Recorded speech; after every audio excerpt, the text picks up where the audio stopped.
Bitcoin to listen. Have you heard that the Bitcoin cycle might be over? Well, yesterday many analysts started saying we've reached the so-called theoretical end of the bull run. And the reason is interesting. If we count the number of days since the last halving, the total is exactly the same as the previous cycle, 548 days. That was the time between the 2020 halving and the all-time high of 2021.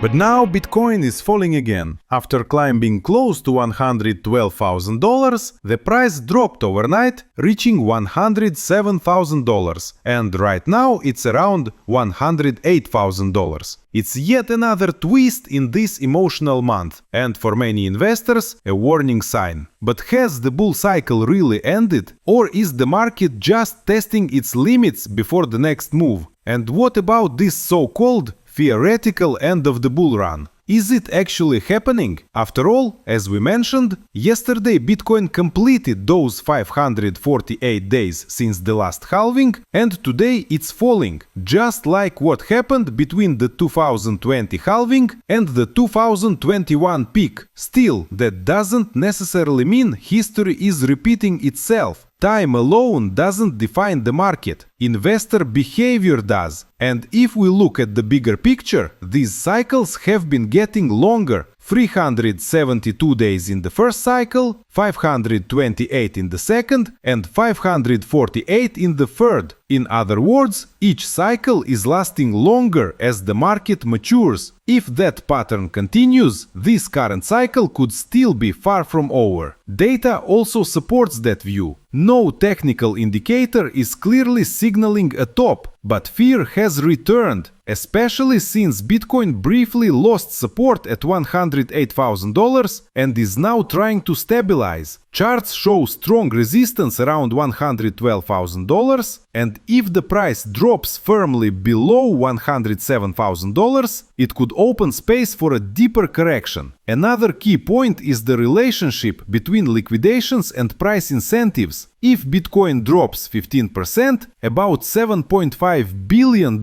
in long positions would be liquidated. But if it rises just 10%, more than $14 billion in short positions would be wiped out. That means the market still has twice as much incentive to move up as to move down, but the next few hours could be decisive. Meanwhile, gold, which had been rising for months, is also losing strength. Historically, when gold corrects, part of that capital flows into Bitcoin. That rotation could still happen, but right now things are uncertain. The CBBI, Colin Talks Crypto Bitcoin Bull Run Index, remains at 72 points. This index combines several on-chain and sentiment metrics to estimate how close we are to a cycle top. Readings above 90 usually mean euphoria and risk of reversal. Below 70, there's still room to grow. At 72, we're in a warning zone, a market that's active but not overheated. In short, the calendar might suggest the end of a cycle, but the charts haven't confirmed it. And right now, Bitcoin seems to be walking a fine line between correction and continuation.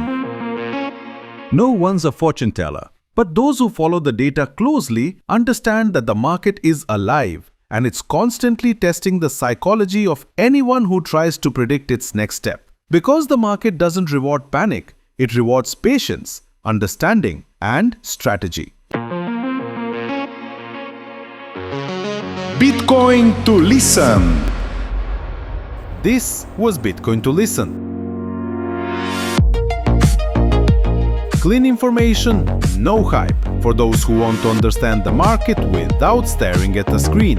Remember, this is not financial advice. Every decision is yours, based on your research and your tolerance for risk. See you in the next episode. Bitcoin to listen.